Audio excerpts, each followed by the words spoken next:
And so we are ready to start, okay? We want to start showing to you a very short research we made, talking with the people, talking with some members of the base, of the scout groups, and who are working directly with kids about their experience stretching retention right now in our NSOs. So I want to show to all of you the results of this very short and informal research we did.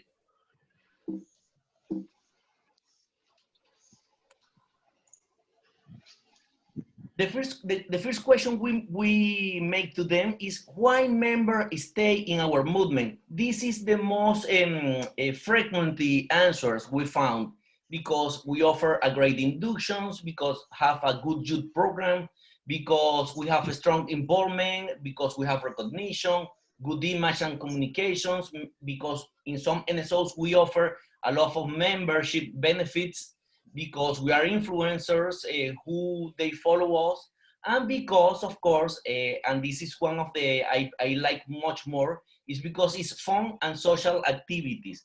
I always think scouting need to offer a space for fun and to make the people happy. This is very important, at least from my side. Okay.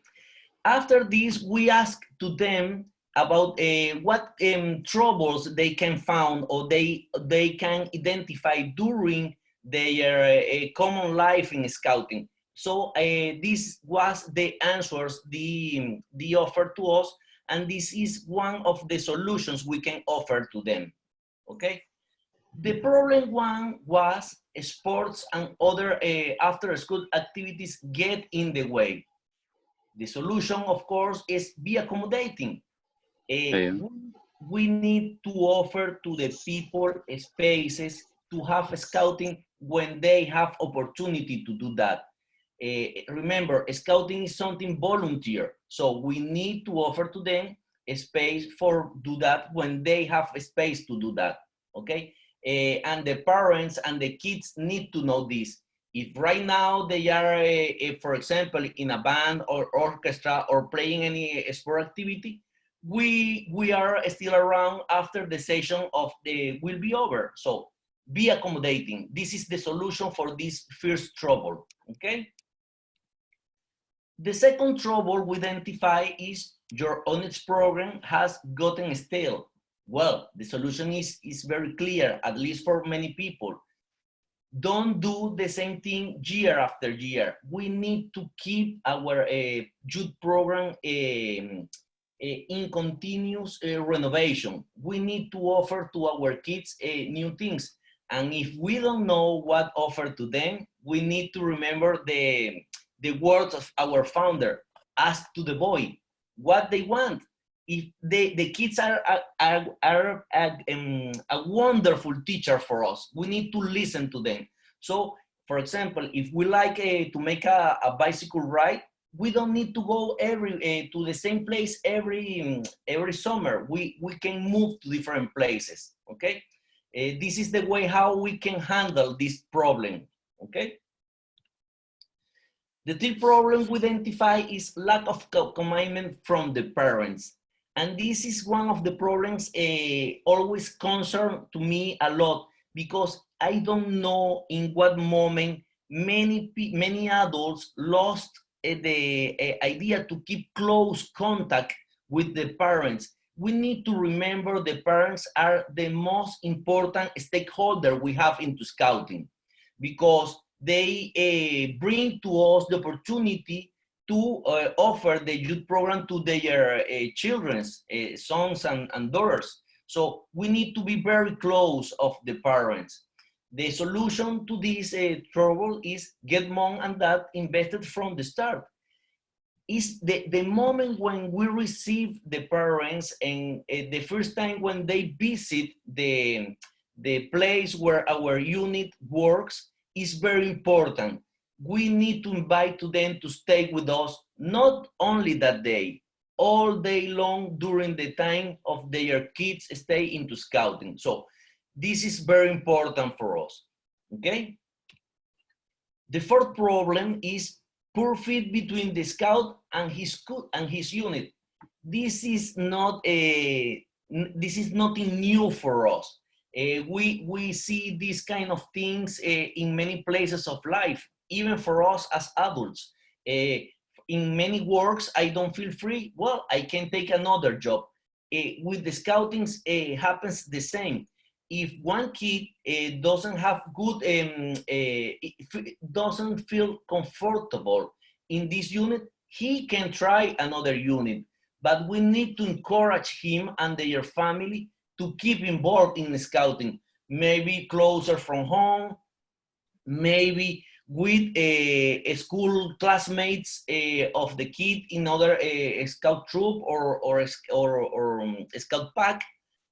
We need to keep them into scouting, not only with us. That is the best solution we can offer to him. The problem 5 is scouting is too expensive. Many people think scouting is very expensive, but I always say to the people things in this way. Scouting is not very expensive when you know the high value we offer to the participants, to the youth people, and to the families. When you take account about this, scouting looks very cheap. Even it's more cheap than any other activities after school. So the solution we can offer to them is fill your year with money earning projects and low cost activities, and offer and take the opportunity to be involved in scouting, because the real fact of life is scouting is very cheap, especially when you take into account the high value we offer as a payback to the people involved in this activity. The last problem I want to talk and I want to show to everyone on this little research we did it is it's hard to reach today kids.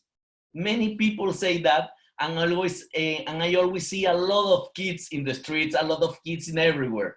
Well, get your leaders trained. Long time ago, I visit a scout group, and I see a scout leader carrying a backpack full of cell phones. And I asked to him, "What are you doing?" And he said to me, "I take all the cell phone from the kids and I put it here during the meetings. After the meeting, I return to them their cell phones." I say to him, "Leave the cell phones to the kids, because this is an indicator, this is a key performance indicator of how interesting is the program you are offering to them. Because if you see any kid with the cell phone in the hands during the meeting, it's because your offer is not so attractive. In the moment the kid left the cell phone and put more attention to the activity, is because the program is very interesting." So keep your leaders trained and with open and ears open to listen and to understand what is happening, because this is the best way we have to keep to retain youth people and to bring new youth people to the Scout movement.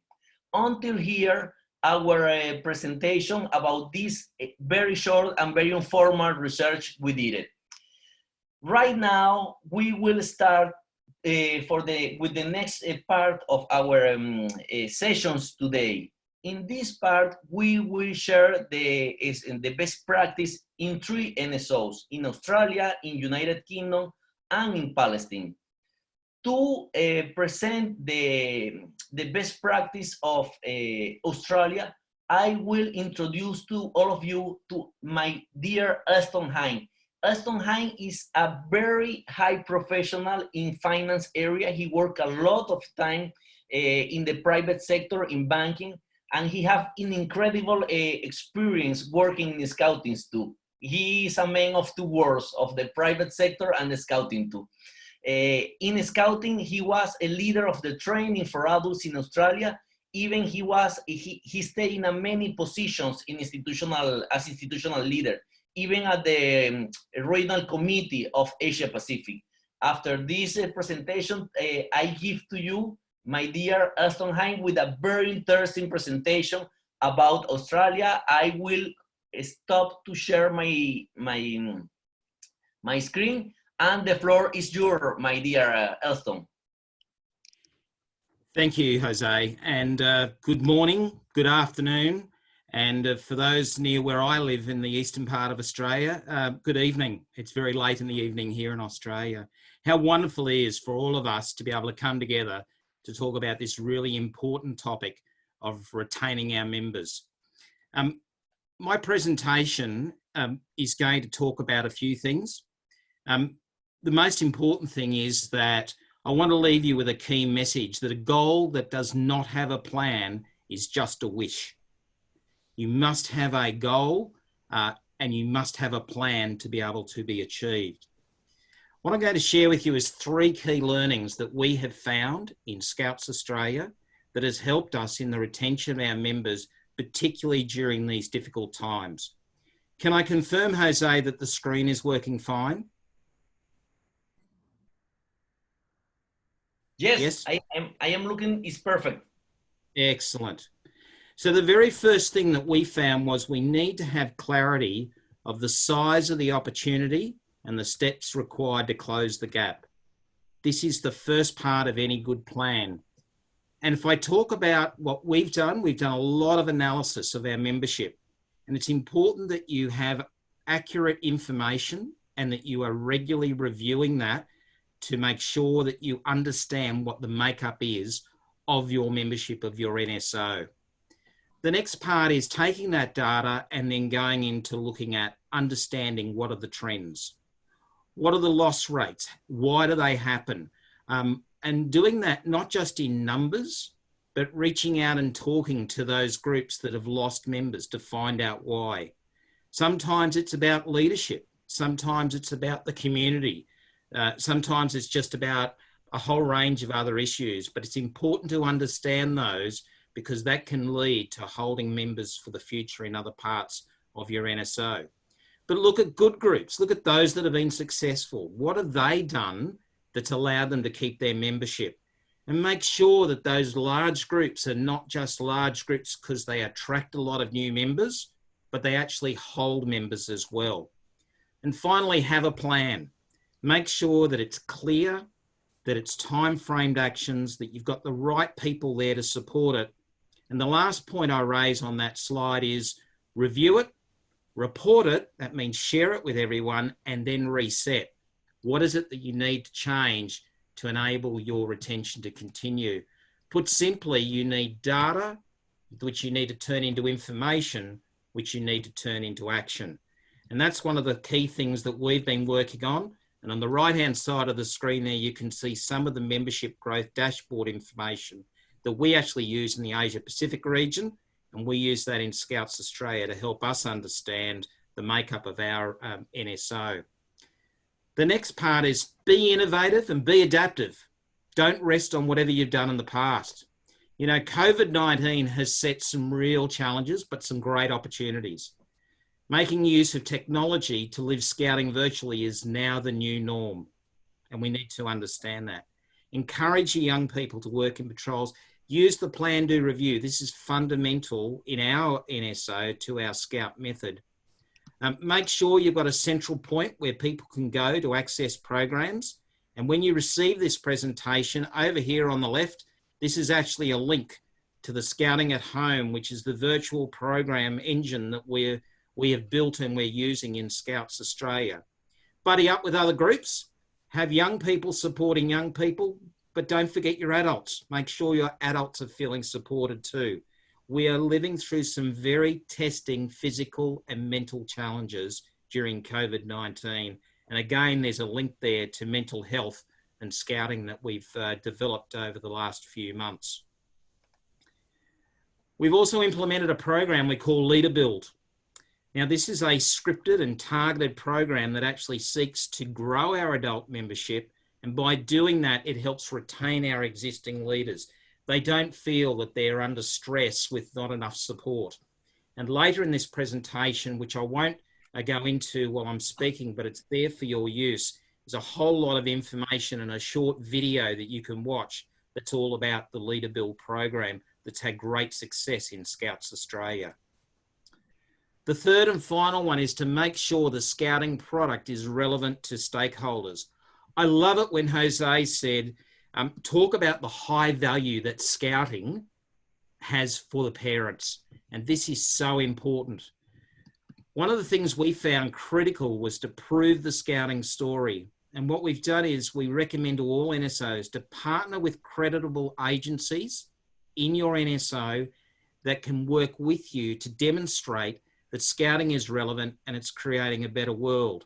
And on the right-hand side of the screen there, you will see the some outtakes, and there's going to be a link to this in a moment you'll be able to look at, which is about, we partnered with Resilient Youth Australia, an external agency, that found in the majority of cases, the vast majority of cases, a young person who's been involved in scouting will have far stronger mental resilience than their counterparts across that particular country. And that is such exciting information. It proves the scouting story. Leverage that when you're talking with parents. Reach out to your community.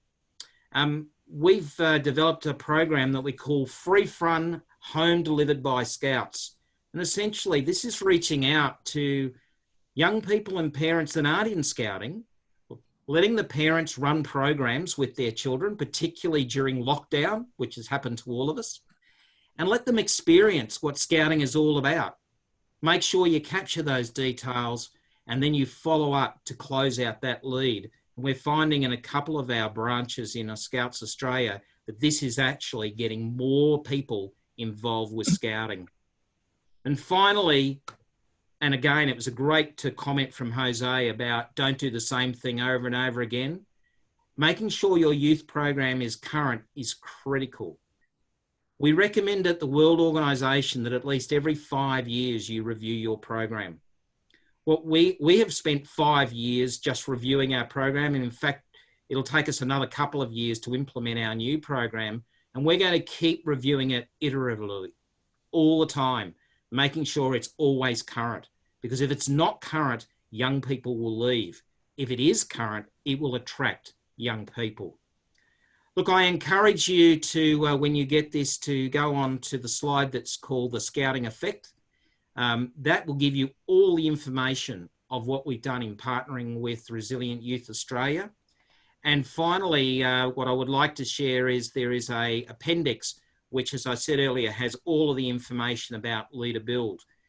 But can I just say that, firstly, thank you for the opportunity to share what we've done in Scouts Australia. But more importantly, I encourage you to actively have a plan, because without a plan, the goal is just a wish. And on that note, I'll stop sharing and hand back to you, Jose. Thank you, my dear Elston. If anyone of our audience have any questions for Elston, I invite you to make the questions in the window of the chat, and I am absolutely sure Elston will be more than happy to provide the best answer as is possible. Elston, your presentation was really amazing. For us, it's very clear how why Scouting in Australia is growing up. Thank you, and happy to take questions via chat. Okay, we received a comment from Viviana Sepúlveda from Chile. I know her. She say, I consider is a very key element inside the crisis we have right now, to be aware about the emotional, the goodwill in emotional sense and psychological sense of our membership. This is a comment from Viviana. Aston, can you read the window of the chat? Yeah, I'm looking at the chat now. So I've got a question about the Leader Build program. From Charles Link. Yep. No, it's not to do with the Wood Badge scheme. It is a growth program to generate more leaders. And in fact, if I could be so, Jose, if you can just put up your screen, the slide presentation that you've got from me on your screen, and go to my last slide, would that be possible? Thank you, While you're Aston. doing that, it is a program that's built around a scripting of an evening. There's a lot of planning that goes into it, and you get together a number of adults that have shown some interest. It could be because their children are involved or they've heard about it, and then it works through a scripted program to make sure that we are closing out every opportunity possible. And I'll just see if I can quickly pull up mine. If I just go to this, can everyone see that now? Yes, we have it. Okay. So there's the Leader Build program. I just want to draw your attention down to the bottom left-hand corner, the results of this program. And I'm just going to read this out because this is really powerful. Over the first 12 months of the program, Scout groups reported an average sign-up of 3.3 new leaders and 1 new adult helper from each presentation. So that's an extra 3 leaders and another adult helping in every group that ran this. In the first 70 presentations by Scout groups, and this was in our Victorian branch, they attracted 181 leaders, 62 adult helpers, and 108 office bearers. We got an extra 351 adults from 70 presentations. Now, when you get the opportunity to have a look at that video, it'll tell you a lot more. This is how we entice adults to get involved with Scouting. And if you'd really like more information about how to run the program, down the bottom there is a email address that you're more than welcome to apply to, and our Victorian branch will be absolutely delighted to share with you the whole structure of the program and how it works. But no, it's not related to the Wood Badge program. Thank you, Aston. Samala say thanks to Australia, and Joe Diman say really impressive results. I am agree absolutely with Joe. After the presentation of Australia, now we will see the presentation of Scouts UK. This presentation will be conducted by my dear friend John Atomini. Sorry for my absolutely horrible pronunciation. No, it was good. John is one of a very important executive of Scouts UK because he is in charge on growth in Scouting UK. Outside of that, is not enough for him. He is a leader for units too in some communities in Scouting in UK. So, my dear John, the floor is yours. I will help you with the presentation. Thanks, Jose, and thanks everybody for being here today. So, Jose, can you just change into presentation mode for the slide? Just It's some of the working? pictures. We've got it in edit view. Can you put it in presentation view? Okay, it's not working. Give me a second to start again because this always happens. I don't know why. Let me know when the screen will be shared. Perfect. Okay. So, can you take us on the next slide? Of course. Amazing, thank you. So, very much like Elston was saying, data is so critically important. And ironically, in the UK, we do our annual census in January, just before coronavirus hit in a big way in the United Kingdom. So what we've had to do is we've had to do a couple of short surveys that we've sent out directly to our groups and our districts and other parts of the movement. So what you can see on the right-hand side is what the leaders receive in terms of a quick form. The left-hand side is just the beginning of what their data is starting to tell us, what insights we're starting to get from that. Now, I can't share the detail yet because the surveys, this is our second survey, it's still live, it's still going.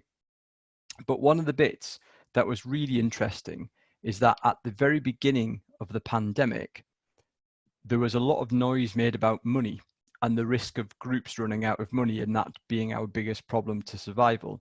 But actually, since people have had time to understand and plan and prepare and deal with COVID practically, we found money is not as big an issue as we thought it might be. And those trends are continuing to evolve all the time. Can you take us on the next slide, Jose?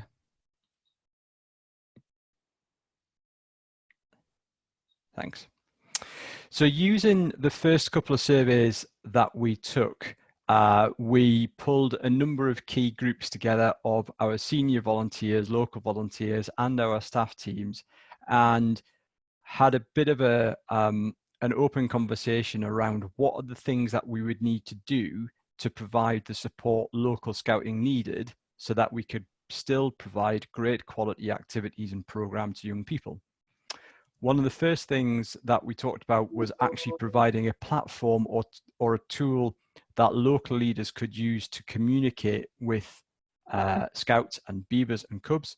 So we entered into a partnership with Zoom to provide the Zoom platform to groups up and down the UK. Once we had that in place, we knew that we needed to do something specifically about the program. Our volunteers deliver a fantastic program to young people, but not everybody was in the right mind space to deliver program at a distance or digitally. And I'm going to talk more about that in a moment. The first survey we did told us that money was going to be a problem for a number of groups, and we've been really fortunate in the UK that local government provided a lot of funding for community groups. Didn't apply to everybody, so we needed to do some proactive work centrally with funders and foundations and other trusts across the UK to help match potential funding pots with potential scout groups and make it as easy as possible for them to apply. We then needed to look at some of the key processes that we had in scouting that were so dependent on face-to-face contact. For example, when we traditionally recruit a new volunteer, we would make them go through our safety checks and our appointment process, which was dependent on face-to-face contact. So we had to make some decisions about, could we alter some parts of our key processes in order that we kept young people safe? How could we flex those? How could we make them adaptable for digital delivery? We also started looking at guidance on physically returning back to face-to-face scouting. I know we talk a lot about what the new normal is going to be, but it was obvious that a huge number of our groups were desperate to get back, and we wanted to make sure we did that in a calm, measured, sensible way. So we put a lot of time and energy and investment into making sure we're providing a framework, a really clear framework, so that groups knew at what point they might be able to go back. And in order to go back to face-to-face scouting, what sort of preparations and what sort of risk assessments they would need to undertake. We put a lot of time and energy into research, and part of that is looking at how other organizations are responding to the pandemic and things that we can do, how we could share best practice and how we could learn from best practice from other organizations like the Guides, the Cadets, and National Youth Agency, and many more. And what you can see on the left-hand side is just one example of changes we made to key processes. So on the Scouts UK website, we've got a lot of tools designed to help volunteers recruit other volunteers. And again, a lot of those processes were dependent on physical face-to-face meetings. So we worked really quickly over the space of about a week and a half to rewrite our resources and create some adult recruitment, volunteer recruitment resources that were specific about how to do it safely through a social distance mechanism. You put on the next slide, please, Jose. So I talked about program before, and we knew there was a few different things that we wanted to do in the program space. First and foremost, we wanted to provide support to adult volunteers to make program delivery online as easy as possible. We've got about 8,000 scout groups in the UK, and rather than 8,000 different groups writing new program, we thought, is there a way we can provide programs centrally so people can pick and choose what works for them? So on the left-hand side, you can see a really quick web page we put together aimed at beavers, which in the UK is 6 and 7-year-olds. And there's a list of program activities, whether they're games, outdoor activities that they could do, say in their local park rather than their HQ, or activities that they can do at home independently that leaders can just pick and choose and use how they see fit. On the right-hand side, you can see some information about our Great Indoors campaign, which is where we try to do something centrally and nationally where young people and their families could take part across the UK and generate a lot of energy and noise and enthusiasm into one big national campaign. And what was really interesting about the Great Indoors, and especially as it links to growth and retention, is we started to get inquiries for young people outside of Scouting who did not have the same opportunity to join in really great program activity. So although we created this to support our existing members, what this helped us do is generate interest with people who up until now have not been formal members, and when we can go back to face-to-face Scouting, may well join in new groups. Next slide, please. And lastly, what we need to do now, or what we're beginning to do, is think about what the opportunity is around some of the things that we've been doing recently. So if you take digital delivery of Scouting, for example, we've done it to get us over this bump in the road and coronavirus. But actually there is an opportunity. If you're an NSO with large waiting lists like we are, there is an opportunity for us to be able to deliver digital program to young people in the long term who ordinarily wouldn't be able to join a group because there isn't space.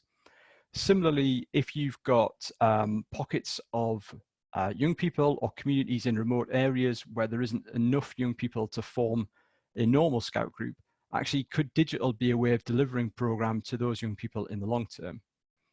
There's the opportunity to look at how we can improve program quality through central delivery. So a lot of groups have been really good at adapting to digital program, but some need some more support. So if we can take the burden off them and deliver centrally, can we help improve the overall experience for people? We feel there's some efficiencies that can be had. So rather than one or two volunteers working with 12 or 15 young people, if you can do it safely and effectively, you could potentially have 2 or 3 volunteers working with 60 or 70 young people, depending on what the program activity is. So there are potential opportunities to be efficient. It's given us an opportunity locally to work with broader teams than we already would do. So as a volunteer, I would normally just work with my group and the volunteers in my community. But actually, because we're doing everything digitally at the minute, or over Zoom or over Teams, actually I can work with people in any part of the country as if they were next door. So I'm able to work with a much bigger group of people, and that's bringing lots of new ideas and fresh thinking, which is really good. It's helped us identify new partners that we can find, whether it's for funding, whether it's that's for digital delivery in the platform, the tools that we have, or the actual resources we make available. We're always finding new partners to help us do that. And it also gives us an opportunity to pay back those digital skills into local communities. So if you empower a Scout group and give them the skills to deliver program and activity to young people over Zoom, there's an opportunity then to train other non-Scouters in our local communities to give them skills to share with their friends and families. We're leveraging government funding to accelerate our outreach work. So we know, for example, we talk a lot about digital delivery, but actually there are a lot of communities out there who do not have access to digital programs. They may not have laptops or tablets or phones, or they may not have an internet connection. So we're looking at government funding that we could use to open Scouting in some form for those communities who can't reach it digitally. And we know that there are communities who have been disproportionately impacted by COVID-19, whether that is Black minority ethnic communities, communities with lower income. There are communities who have been hit worse than others. So we can use this, we can use our analysis to understand which communities are there and how we as Scouting can do more to help them. So that's it from me. I hope that's given you a bit of a flavour for what we've been working on. None of it's perfect. I'd be lying if I said it was. We're all doing a lot of learning, as we all are. But we're definitely looking at the new opportunities we can find out with this, and not just dealing with this as something which is a problem. Thanks very much.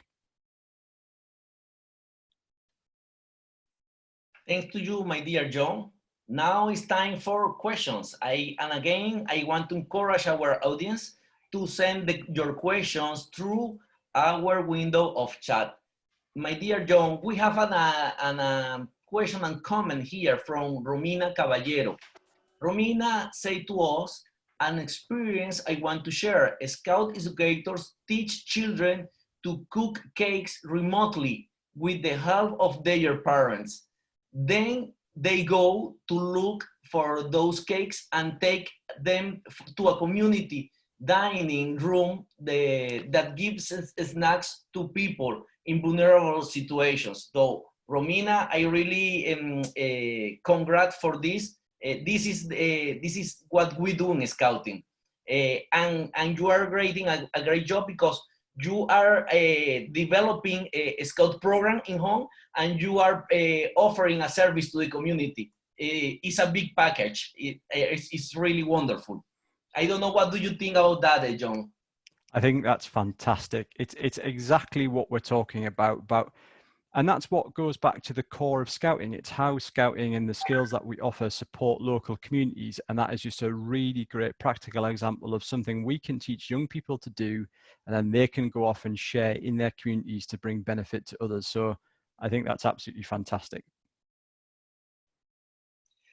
Okay, John, we have another question for our friend Jorge Pinzon from Panama. We have faced a lot of problems, not only retaining, but reactivating scout groups in Panama during COVID-19. What will be a general strategy to help with this? What do you think about that? So I think it comes back to what myself and also what Elston said about data and understanding. It would be really easy to assume that all groups will struggle, and actually that's not showing us exactly that's the case. So it's about data, it's about understanding exactly where those problems are and investing a little bit of time when it is safe to do so, physically going to those groups or speaking to them on the phone and understanding what's the problem, how do we get about it.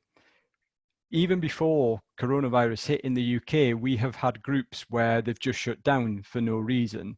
And it's really easy to think that's a disaster or a problem. But actually what we found is we've got some really good processes to get groups open again. All we need to do is find some young people who are interested in the program and are excited, and some new volunteers. And I know that sounds easier than it is.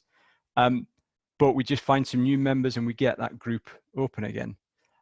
So it's all about just understanding the problems and understand what the potential solutions are. And as we said before, just making a plan. Thank you, my dear John. And I believe right now we have a lot of questions, like more questions for you, but for time reasons, we will try to move forward and return to these questions later. Okay? No problem. Right now, many of our people in the audience maybe could be thinking to grow and to handle the situation. You need to have a very nice pronunciation in English, as my friends of Australia and UK. Let me know this is not exactly true, because we have a very interesting case from Palestine and they speak Arab, okay? So right now I want to share with to the experience, to the best practice of the Palestine Scout Association.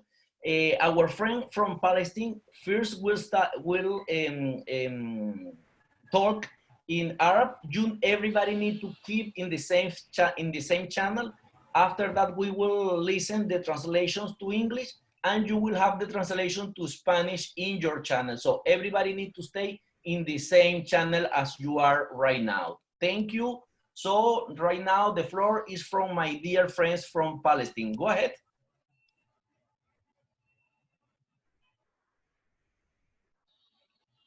شكرا جزيلا لكم. مرحبا وأسعد الله أوقاتكم جميعا بكل الخير. تجربة فلسطين هي عبارة عن تجربة تتحدث عن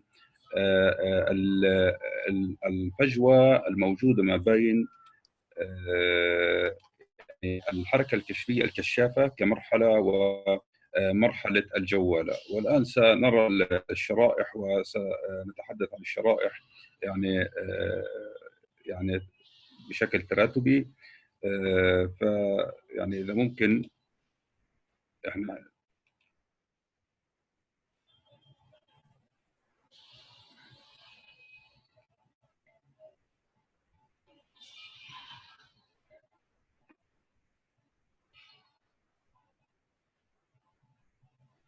So just to be clear for everybody, English translation will be available in the Korean translation channel.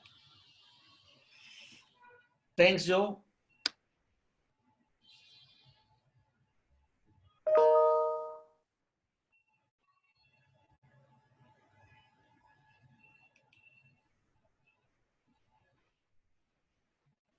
او اذا ممكن يعني تعطيني الهوستنج عشان انا ابدا عرض من عندي. Hello.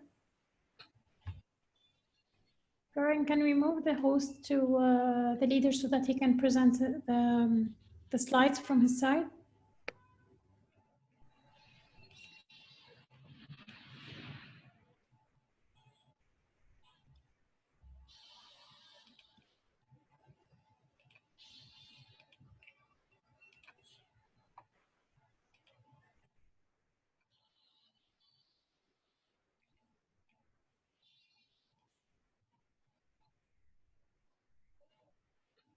Yes, please.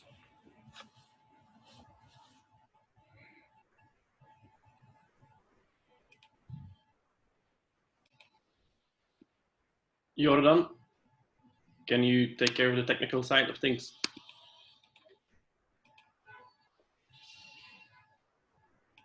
I invite to everyone to keep calm. We are making just some technical adjustment to everybody can understand what is saying our presenter from Palestine. I forget to say at the beginning, Assalamu alaikum, sorry.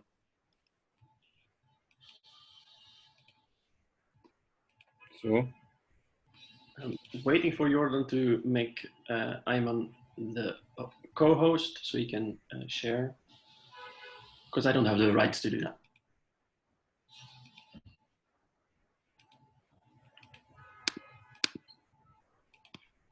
I'm waiting to make me a host, please.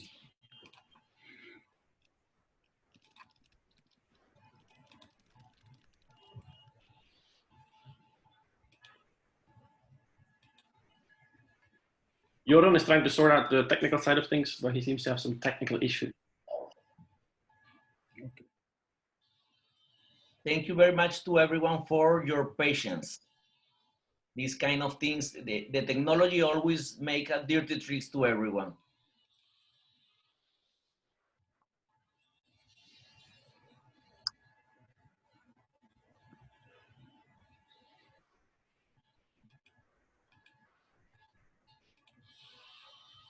Well, I will take advantage of this time.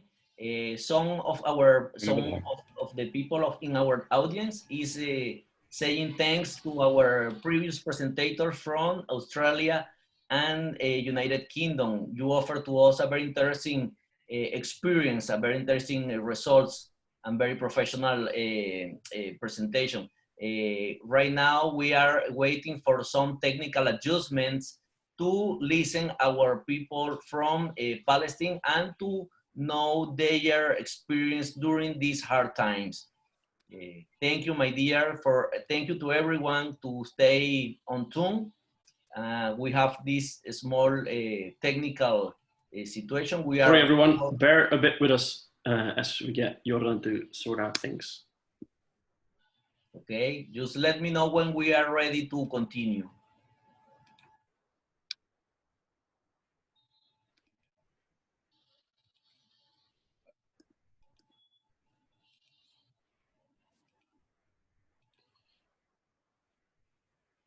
جاهز وانتظر الهوستنج. For the next time, sorry? Well, I think I allowed Mohammed to be able to interpret now. Okay, so we can continue. I think you continue now with Arabic and Mohammed can translate it to English on the original channel.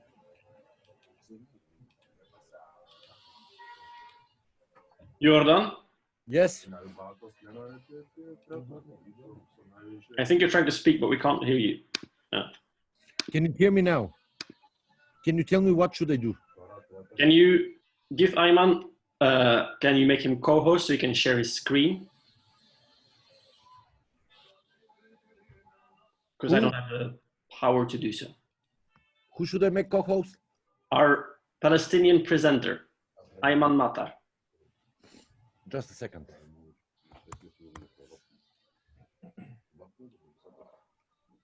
Okay, he's a co-host now. Ayman, you should be able to share your screen now.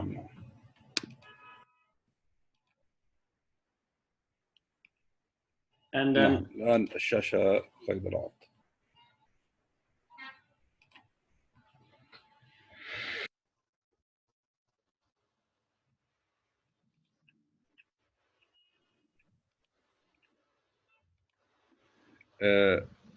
مرحبا. اسمحوا لي طبعا أن أتحدث عن التجربة الفلسطينية في مكافحة التسرب من الحركة الكشفية. طبعا التسرب بالحركة الكشفية يعني هناك عدة أسباب، ولكن أهم هذه الأسباب ممكن يكون ضعف وعدم فعالية البرنامج الكشفي، أو عدم شعور الشباب بالتجديد طبعا والملل، وعدم شعور الشباب بالإنتاجية، ويعني أهم الأسباب يعني كانت لدينا الفجوة التي تكون بين مرحلتي الكشافة والجوالة.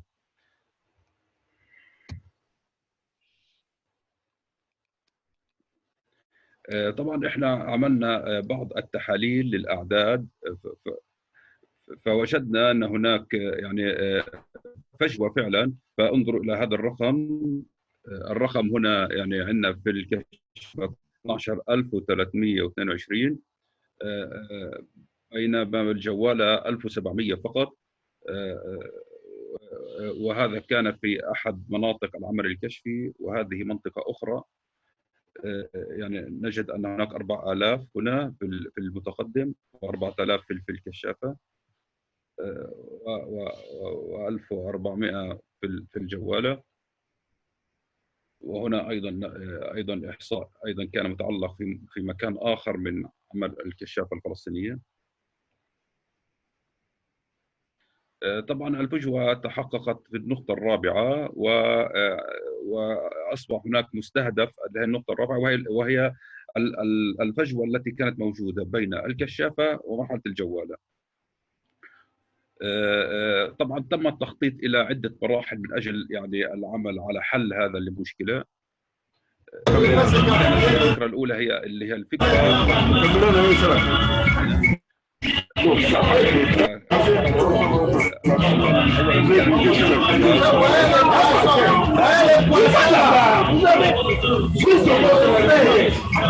يعني الشباب الفلسطيني منتشر في مناطق مختلفة،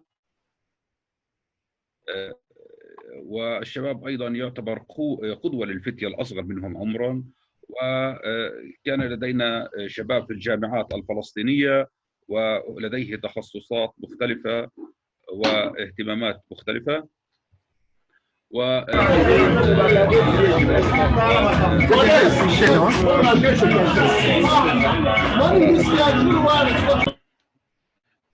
المرحلة الثانية كانت التخطيط والتجهيز، وبدأت هنا عملية التدريب التي استمرت لمدة تتجاوز 3 سنوات تقريبا، في تدريب العديد من القادة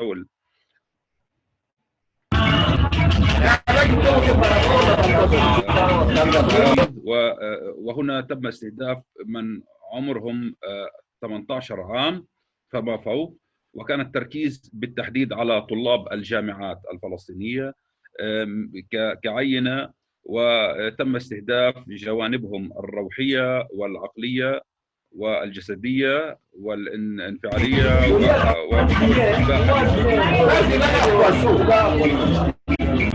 هذه صورة لفرقة من الجوال بالجامعات. هذه الفرقة تم تجهيزها، وهي فرقة موسيقية لأحد الجوالات. النقطة الرابعة كانت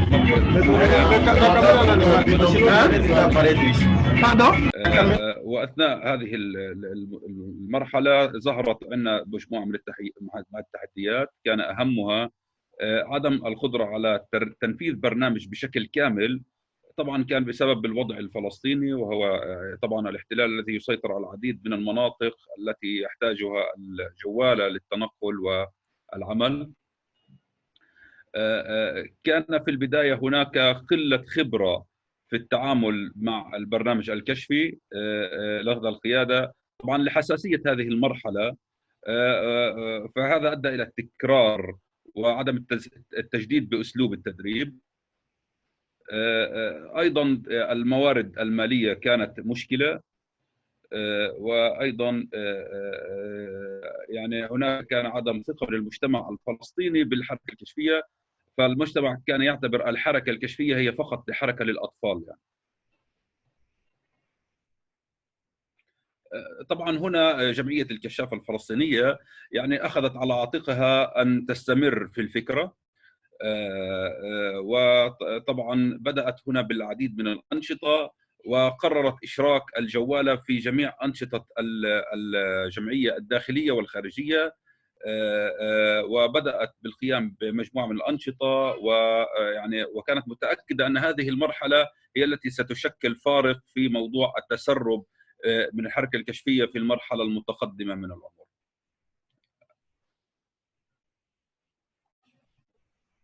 طبعا أصبح لدينا هناك نتيجتين داخلية.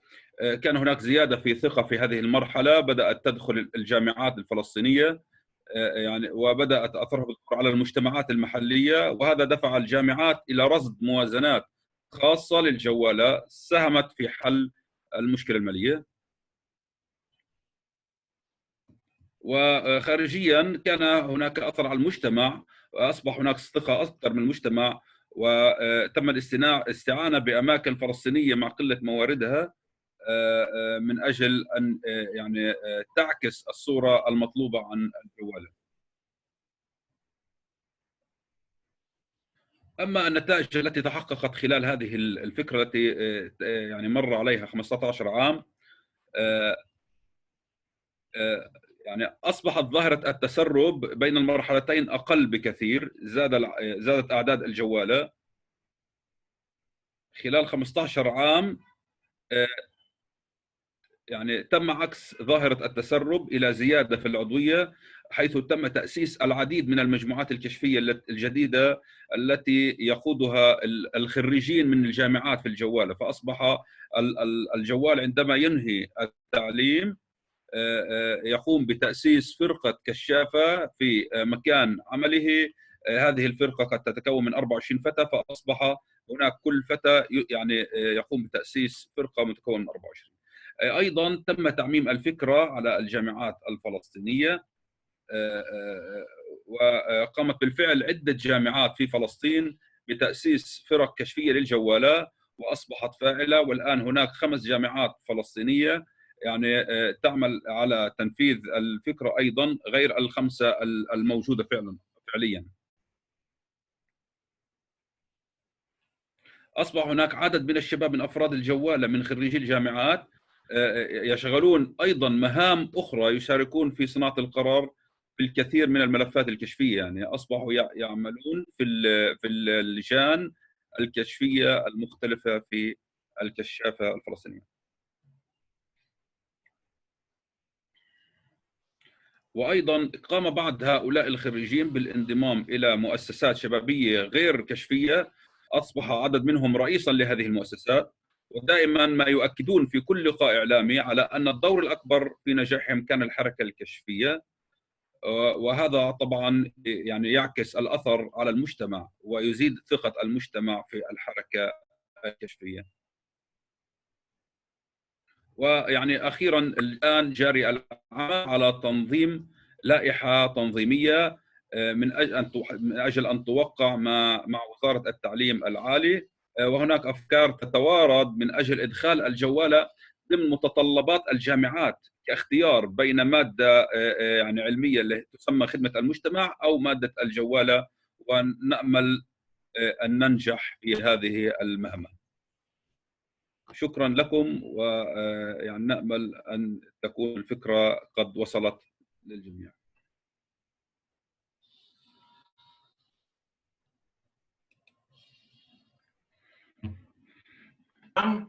We have a lot of comments and questions on the window of chat. For time reasons, I believe we cannot attend that. I am really, really sorry for this. This is amazing experience. What you show to us, Hyman. I really appreciate your time to show this experience to us. Right now, I want to give the floor to my dear Jordan. Jordan have some final announcements to everyone. Please, Jordan, go ahead. I will just share now to the link to the chat, the link to the feedback form, so you can do evaluation of the session and give your ideas and comments. How did you feel the session? Provide your feedback. It will take you not more than 2 minutes. Thank you, Jordan. And we have an invitation to everyone, because the next weekend we will have the closing ceremony of this cycle of the World Scout Academy. I want to invite to everyone to keep in tune for this closing ceremony. We have a lot of very exciting surprises for everyone. So I want to invite you to keep contact with us. One last comment before to close today's session. If you go into the service model platform of a World Organization of Scout Movement, your NSO can find a button for growth services. All this experience and the experience of many professionals, many consultants of WOSUM are available to support your NSOs. So if you think your NSO need helps to apply these strategies or to design a plan to apply strategies, we are ready to support you. You just need to encourage your national leaders, your national level, to press the button and to ask for the service of growth. So we will be more than happy to support your NSO in rotation and in growth, because that is possible. We just need to be very creative, and we just need to be very brave, as scouting always is. For last message before to close, I want to invite to our dear Joe Deman, and after that we will close the transmission. Joe, please go ahead. Thank you very much for that, Jose Gabriel, and thank you all the presenters for your wonderful inputs. I think there was some really, really interesting experiences and initiatives shared, and I think that helped a lot to open the eyes as well about how can we potentially implement this in your own NSO. I don't have much to say. I just want to encourage you to fill in the feedback form, and as Jose Gabriel said, if you have any questions regarding growth, don't hesitate to use the WOSUM services. That's what they're there for, to provide support to you as an NSO. And last but not least, don't forget to register for the upcoming closing ceremony, which is taking place on Saturday, the 15th of August. But you do need to register before Friday. So as an NSO leadership, you should have received an email either through your IC or as the national headquarters yourself. So don't forget to register for that session, where we'll do a bit of a recap about everything that we've been doing during the 100-day plan, looking at the sessions from the Academy, but also the scouting at home elements and so forth. And we'll take a look forward as to what is coming next for 2020, 2021. So I very much invite you to join us there. But there's still one more session coming up on growth, which is taking place in just an hour. So I very much invite you to also join us for that very last session of the day, but also the Academy. Jose, back to you. Thank you, my dear John. And I want to say again, thanks to my dear presentators, to Elston, to John, to Ayman. Ayman is very popular. He received a lot of congratulations and regards from everyone. And I want to say thanks to my dear Jordan. Jordan was supporting us in a technical handle, and of course to my dear translators. They make the sessions go to many people in many places in other languages. You make an amazing job, and you offer to us an amazing service. Thank you very much. Thank you very much to everyone. Have good morning, good afternoon, good night, good life, and take care in homes and take care your families and your membership. Greetings and thanks again to everyone. Thank you very much.